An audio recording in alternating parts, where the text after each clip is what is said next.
The bed is comforting, if a bit run down. Still, you've earned a rest. The bed underneath you is soft, if lumpy. Waves wash the sand underneath the hut, then grow distant to your ear. In the quiet hum of the organic heater, you fall asleep. Like a deftly cast fishing net, sleep pulls you out of the world and into its dark shore. The rough mesh chafes, tightening around you, it digs into your brain.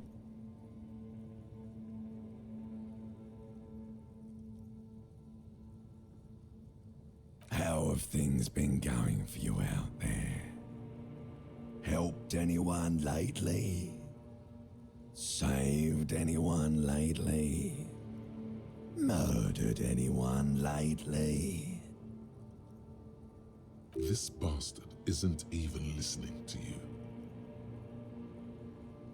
Because you know you are a murderer. A disco music listening psycho killer who offs poor people and then forgets about it.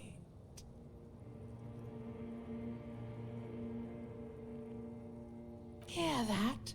Iceman wants to sleep. He doesn't care about killing people. That's nothing to him. Black water under the bridge. The thing he's really scared of is much, much worse than that.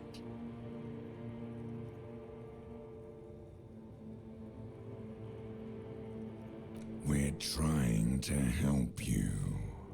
All these processes, these tortures, voices and tremors are all just distractions, flares and countermeasures to keep you from the last dream, the worst of them all. The last dream will be total annihilation. Cinders peeling off the fuselage. We won't be there to help you anymore, Harry. We will be dormant. You will be naked and alone.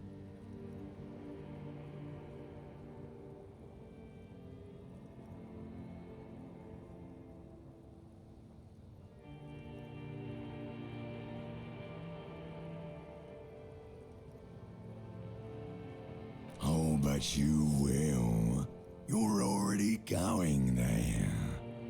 Slipping. How long can we keep you from the precipice? One more dream? 2 max, baby. Then it's... in hell. An ancient sadness, brother. 10,000 years later, in front of the video rental, there is a warm breath on your face again. Everything is okay again. Everything is so okay.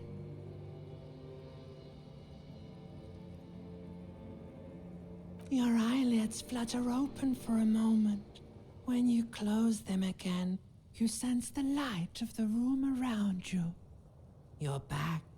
In 2 seconds, the alarm will ring. The last thought in your head before waking is, maybe you shouldn't have seen that stained glass window in the church.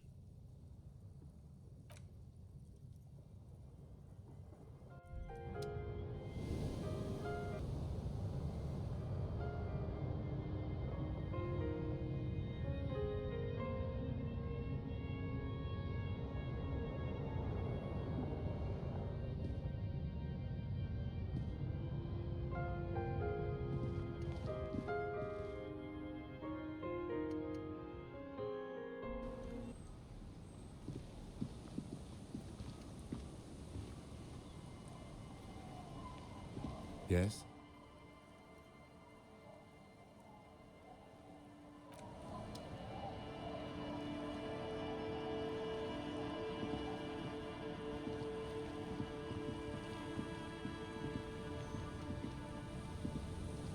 see you haven't left our little Martinez yet. Still running around. Like some kind of cross-country law official. Aye, but don't let it grow too much. This is not the place to settle down. Now, what's on your mind, officer?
This trap's not too hard to spot, once you know what to look for.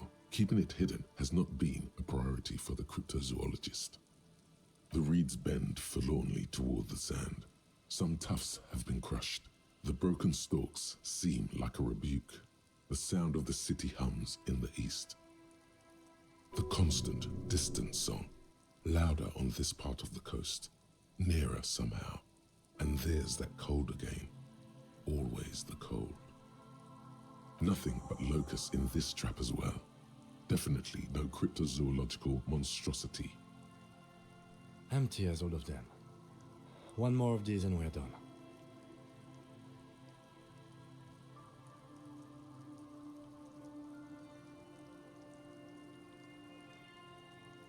The lieutenant stretches his back.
Hello, mister. It's Lammy. Lambie is a stuffed lamb that, admittedly, has seen better days. What? Yes, Lammy has lived a long life. Lammy was a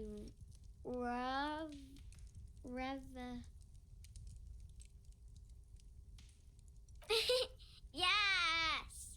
Lammy was a resolutionary. Bye!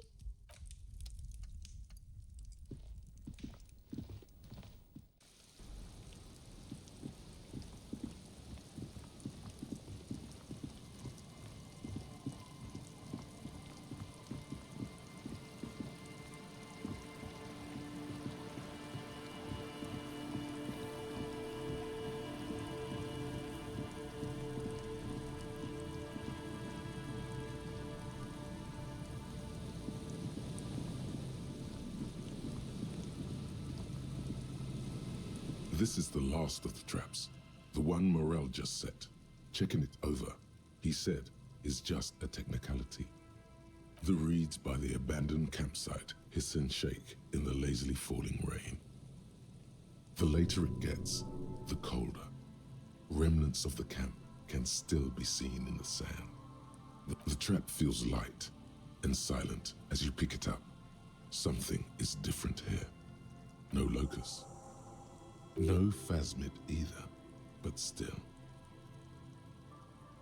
Well, the bait worked on something. This doesn't mean it was a reed monster, though. Unless you see one in there, I just see an empty trap. The netting is a little untidy, messier than the others. Like someone or something picked the trap up and shook it before dropping it back down on the ground.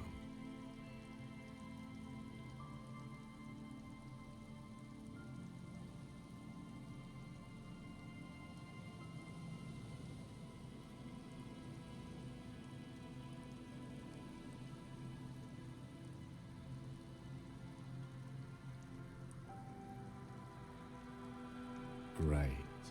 Anyway, that's for the cryptozoologists to figure out now.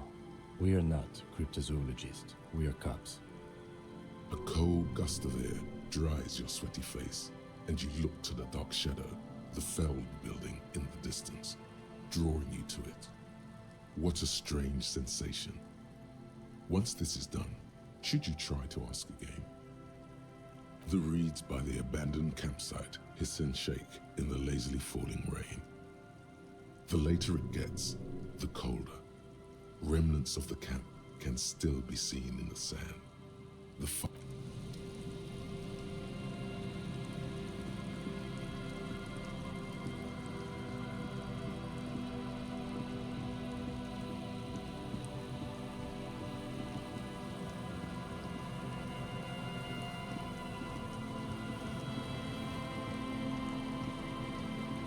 The once bright mural towers above you, saying, Feld Electrical, R&D. Tomorrow is just a whisper away.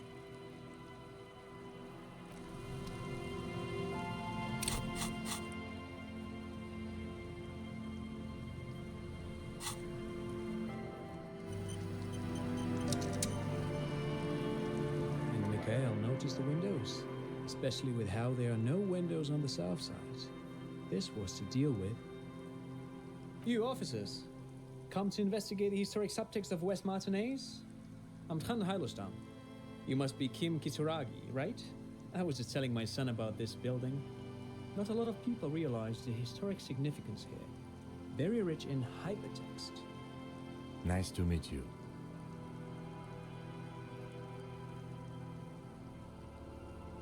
Oh yes, so Mikhail. They had to deal with monitor glare, especially in the summer. They still had vector monitors back then. That was 49 years ago. So they didn't have windows on the south wall. Yes, hypertext, Young Carp, and the collection of cultural hyperlinks. No, I can't say that we've met before, but I've heard of Kim, of course. Mikhail, say hi to the officers. Mikhail's a little tired today. We spent all night trying to run Orbis on his radio computer. Have you heard of it? It's a programming language used in Grad. Quite tricky, but he wanted to play this Grad-made adventure program. We've been getting really into Worms lately. The man speaks in the artificial cadence of a professor, or someone who's been on too many radio shows. But I assume you're not here for giant worms when there are so many real things to see. Just as I was telling Mikhail before, this is where the Coalition landed in '08. We could be standing on what is the most interesting landmark in Revachol West. This man is your half-brother. You feel it. But why? Well, get a load of this guy. He really enjoys his trivia.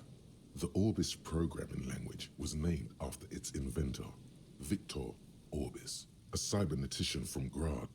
They run Vox in the Occidental countries.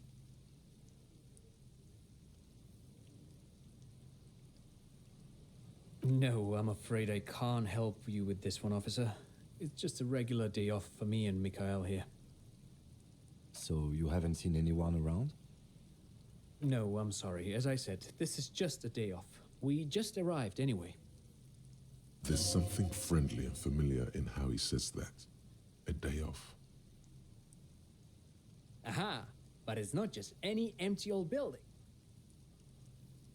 What not a lot of people know is this used to be the R&D department of Felt Electrical. And Felt, which now sells ink cartridges mostly, was once a top dog in the turn-of-the-century cybernetics boom. Hold on. What's R&D? It looks old and weathered, with seagulls picking apart its stone and metal carcass. Bushy undergrowth has taken hold of the collapsed rooftop. Some kind of bird has set up a nest on a broken windowsill. Apologies, it's an acronym for research and development. They don't use it anymore. You're probably more familiar with RTD, Research and Technological Development. Mea culpa. You are not familiar with that one either. This man is a bookhead. That's not surprising. Only a vestigial ink cartridge and ferrotape manufacturer remains. They started out as a midway electronics outfit in Königstein 2 centuries ago. After an aggressive move to Revachol, Feld became a global player in the emerging personal electronics market of the pre-revolutionary era. Still, Tricentennial was beating them in business machines. But Feld had an ace up their sleeve, or should I say they were developing an ace up their sleeve. I'm mixing my metaphors here. It was here in Martinez, possibly in this very building, that they developed prototypes for a tape computer. An elegant folding mechanism of rollers and ferrotape ribbons, portable enough to be a take-it-home solution, revolutionizing business machines, possibly even bring them to the average consumer. Which is a feat of engineering even today's giants, Rehm, ICN and ZAM, haven't achieved yet. He assumes something like a combat stance, facing the wind. Indeed. What? The revolution! Unfortunately, their moonshot project never made it to the market. Feld's move to Revachol backfired. The revolutionary government liquefied their assets and expropriated those very advanced prototypes, possibly from this very building, or one of the adjacent ruins. All of this was built by Feld, even the boardwalk. Wild Pines built Martinez proper as a resort for their middle management. Feld built this side of town for R&D. Yes, they even built a pleasure wheel, but that got destroyed in the war. A pleasure wheel? Perhaps reminded of a childhood memory. It's clear he would prefer there were a big wheel, lighting up the coast. Yes, to lure in their star engineers. This part of Martinez was nothing but reeds before Feld arrived. They had to make the prospect of living here attractive. It was supposed to become a global center for innovation in cybernetics. But Oh, I'm afraid it didn't end well for the boys. But this story is a bit too dark for little Mikhail here. Now, if you were to ask about tape computers... Wait, is he saying that we should just bypass the excesses of the revolution?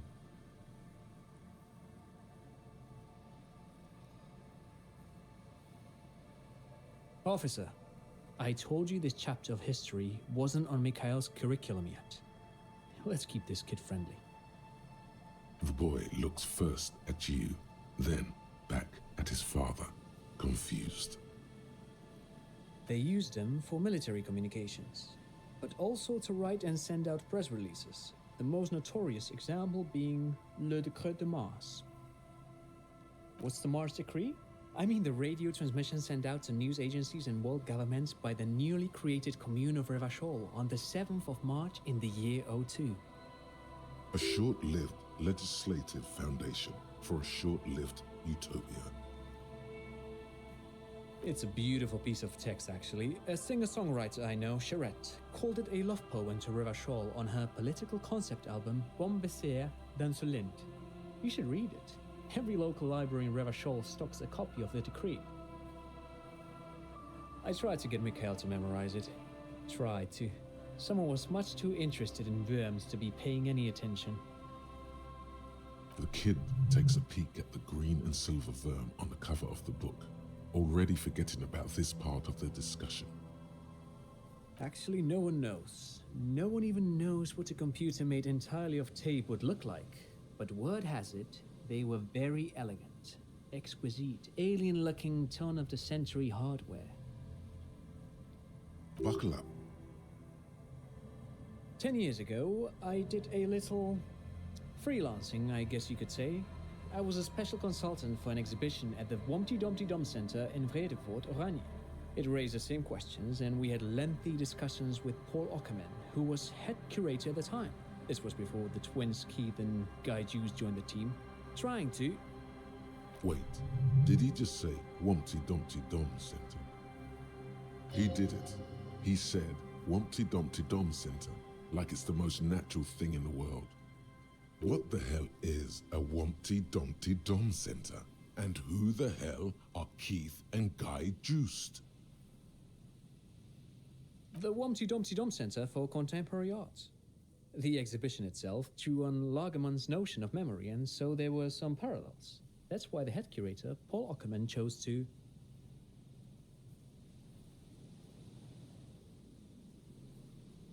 In fact, I'm not. The Humpty Dumpty Dum Center is a place you can visit if you're ever in Vredefort and are ever in the market for an exhibition space / contemporary art research center. But perhaps I should return to the tape computers. As I was saying, the device itself was very elegant, fragile even. One could write directly on the tape using a special chemical solution. The machine would then analyze the handwriting, perform operations, and project output onto a white screen. It was a beautiful, delicate thing. Very, very cool. Though I understand the socio-economic causes of the revolution, it pains me to imagine the revolutionary setting fire to this precious device. But so they did. The felt playback experiment vanished into the fires of '07. Yes, the official name of the prototype. Some sources report it as the felt playback experience, but those are incorrect. Who knows? Maybe it was an accident, or maybe they didn't want the technology to end up in the wrong hands. Either way, they're all gone now. All 3 versions of the prototype. Nothing but debris and ashes remain inside that building.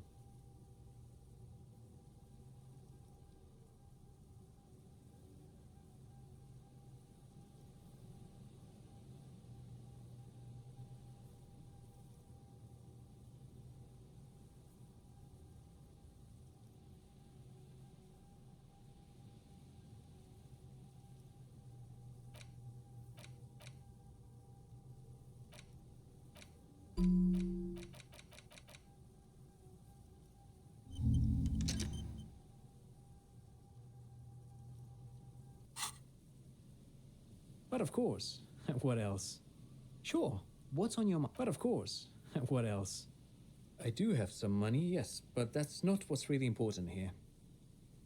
He's not gonna give you money. What are you doing? Clearly you were just profiling. No, I mean, come on. You need the money. If it's not a thing, he can give you some. Of course, Detective, I wouldn't have assumed anything else. Matter of fact, I don't know if you're familiar with this, but the Vespertine Department of Justice has published a rather interesting paper on the criminal profiling in former socialist states. Have you read it? If not, then you definitely should. If not for tips and tricks, then just for theoretical curiosity. Anyway, that's just a little something that sprang to mind. You were saying? No, thanks to you for having me and little Mikhail here to pick your brain. A very interesting conversation indeed.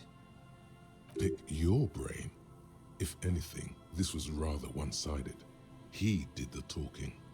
Whatever.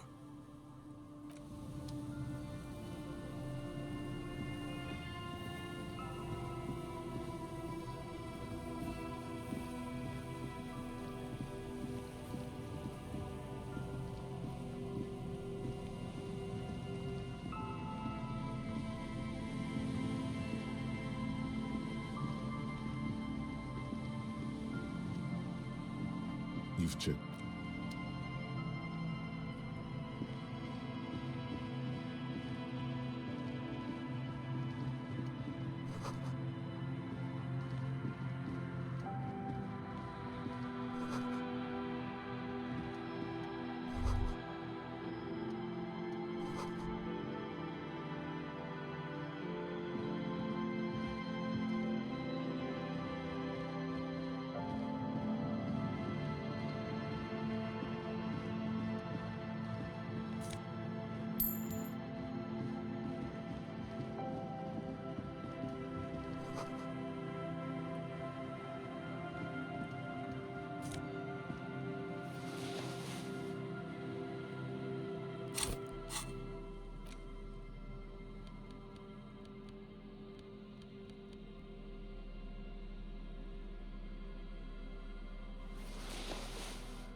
Bent metal, broken glass. Your path lies strewn with the broken forms of everyday objects. You are the destroyer, the bane of inanimate matter.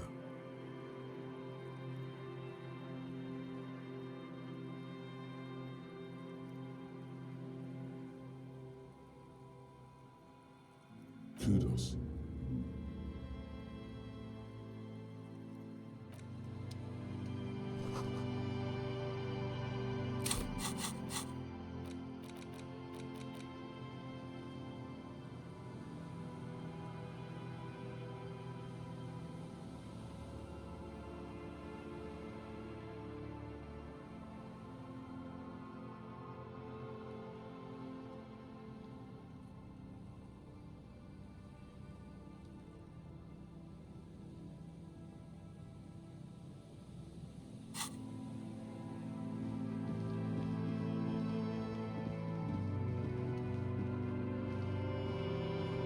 A scattering of bullet holes is spread across the cracked wall, reaching from one corner to the other.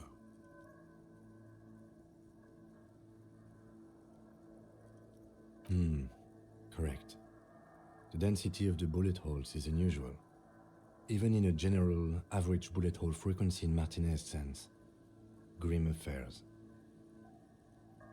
Meaning, this is a lot of bullet holes. Looks like fully automatic rifle fire. Something you don't see these days. The lieutenant also nods. It is quite a scene. The two of you standing next to the broken wall of an abandoned building, nodding along.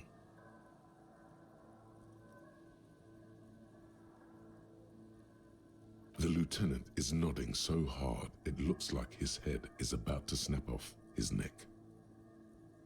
All right. I'm glad we stopped when we did. My neck was starting to hurt. If there's nothing more, we should get going.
A scattering of bullet holes is spread across the cracked wall, Reaching from one corner, a row of ghostly shades stand facing the wall.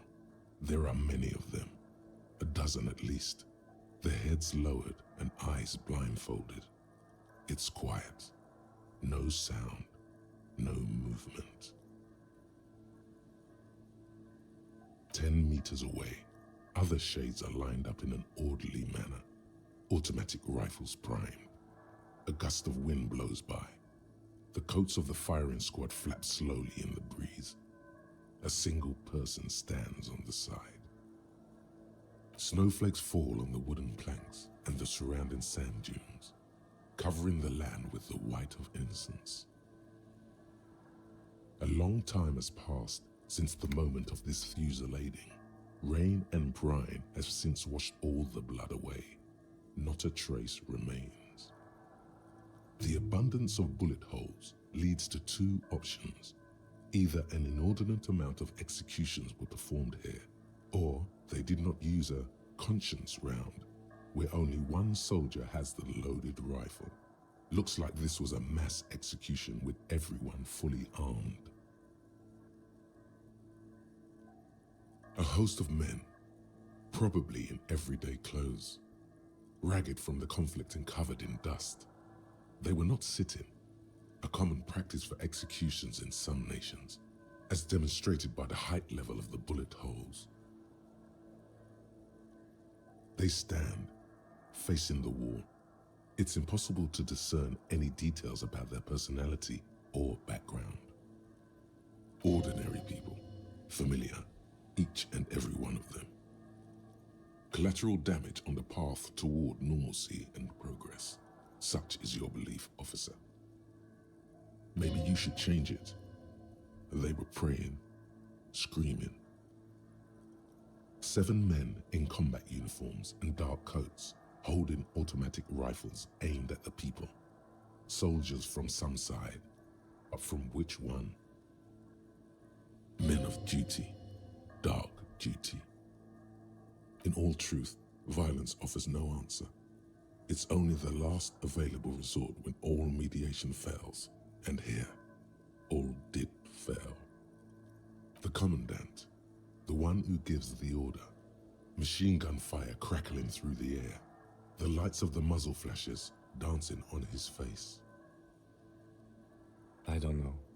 I don't know who died here, lined up beside that horrible wall. It could have been any of the parties involved in the revolution. Perhaps the ones executed here were the loyalist conservatives, killed by the communists at the start of the Civil War. Or it could have been the communists, put to death during the last stretch of the conflict by the coalition forces. Remember what Trent Heidelstein said about Veld? Another likely scenario. Or maybe... Yeah, it's very unlikely the coalition forces were the ones who died here. They were always the last ones against the wall. To be honest, if a coalition member was anyone in this situation, it was a commandant, the superior giving the orders. A cold sea wind blows away the figures.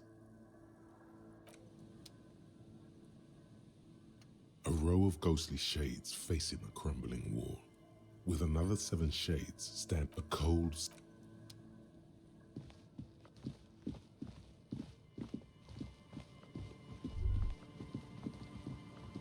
There's no way the perp isn't here, officer. Look how scarred the boards are. All attempts to pry them off have failed.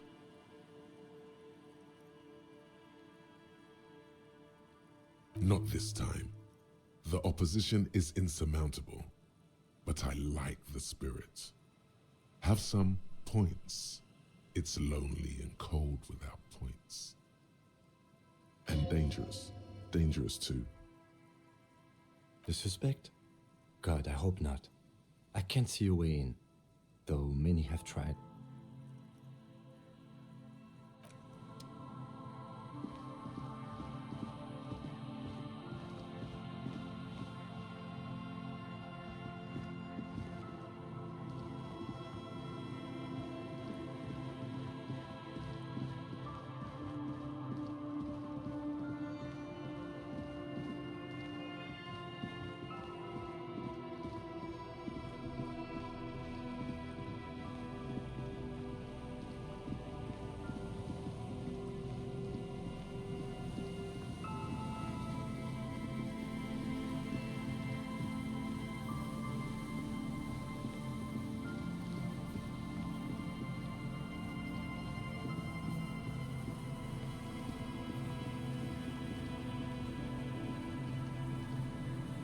The once bright mural towers above you.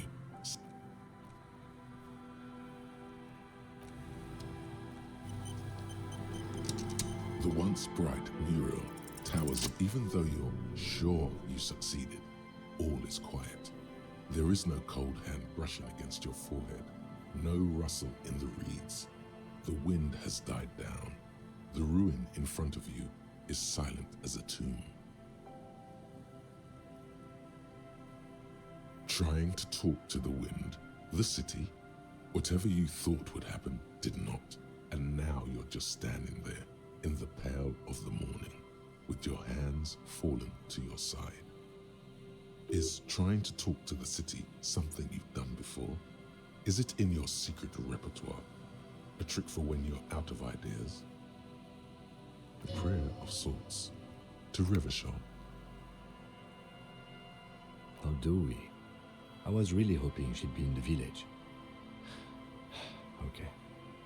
She's probably north of the village, and this place is a peninsula. We already scanned most of the outdoor areas on our wild cryptid hunt, so we have an understanding of the geography, at least. And then there's the church. We've already searched that and can rule it out. I know it doesn't feel like progress, but exclusion is a step too. Anyway, we do it the old-fashioned way, sector by sector. Go over the whole peninsula, ask the locals, enter the places where we can enter first, like we did in the village. Then, if we're desperate, we can look where we can't enter. Bunkers, tomb drainage, this place, I'm sure it won't come to that. Walk the coast, the old boardwalk, the reeds. You can always come back here and talk to the wind again. Look where an adventure awaits, an adventure on the windswept urban coast. Suddenly, there's a sigh, carried on the molecules around you, moving, flowing from high pressure to low pressure, like that of a woman emptying her lungs. She wraps the collapsing stone box in front of you in her breath, flowing through it. In through the collapsed roof, flowing down a concrete staircase to the basement, sweeping away footprints in the dust on the stairs, and then the beach below the boardwalk. It's winding. She's down there.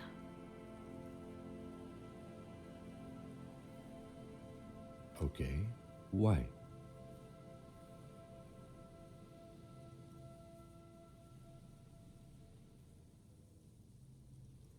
So, how do we get in there? The doors were on the collapsed side of this building. They're gone, basically. Finally, my time to shine. Perhaps you can climb them. We are not climbing anything. I'm 43 years old, and I plan to live to see 70. There has to be a way to use brute force. Climbing sounds unsafe. Brute force is safe. Look around and find something to break if the ladder fails.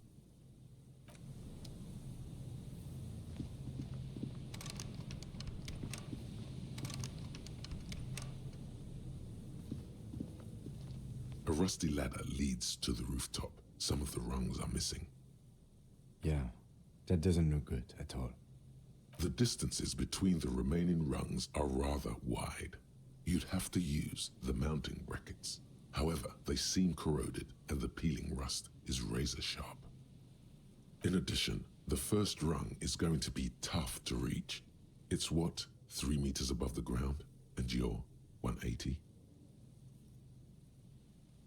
Not to mention that the roof is collapsing and the wind gets pretty brutal up there. Dismounting from the ladder is going to be hard. Perhaps if you were to not climb the ladder. Instead, what if you were to do something more subtle? Astral projection. Be open-minded about this. Teleportation is not a thing.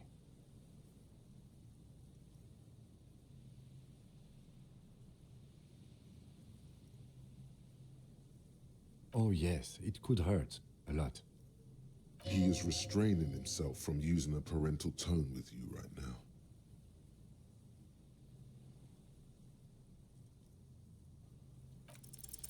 All you need to do is close your eyes and concentrate. Darkness enfolds you. You can feel the distance between the bench and the first rung of the ladder. All you need to is... Zoot, zap, pow, crinkle. It's like magic. You feel yourself disappear, your atoms fading out of existence. Oh my god, I can't believe it. Bam! You find yourself on the roof, having mastered the art of physical displacement.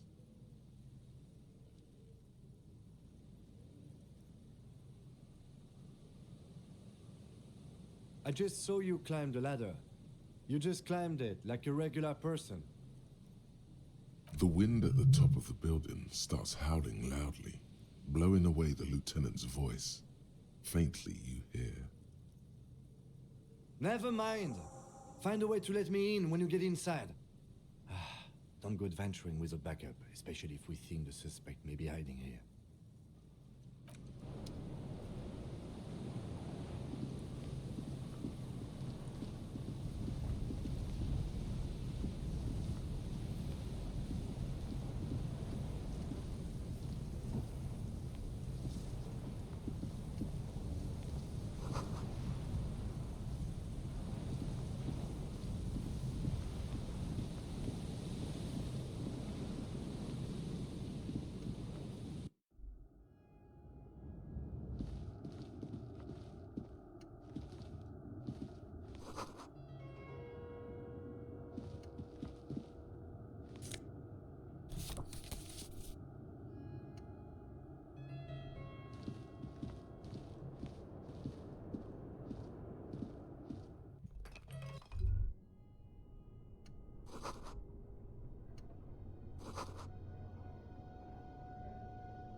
Two rusty metal plates that slide apart form a crude door.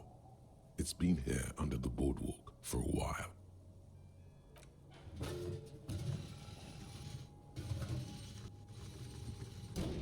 The doors seem to be on rails, but they've gotten jammed. You grab a side and put some strength into prying it open. With the help of your partner, the two metal panels slide open with a creak. Huh. I hope no one dangerous heard that. After you climbed up to the roof, you mean? There's a maintenance entrance under the boardwalk. It's next to a drain pipe, possibly a storm drain. It was easy to miss before. He's quite proud of himself.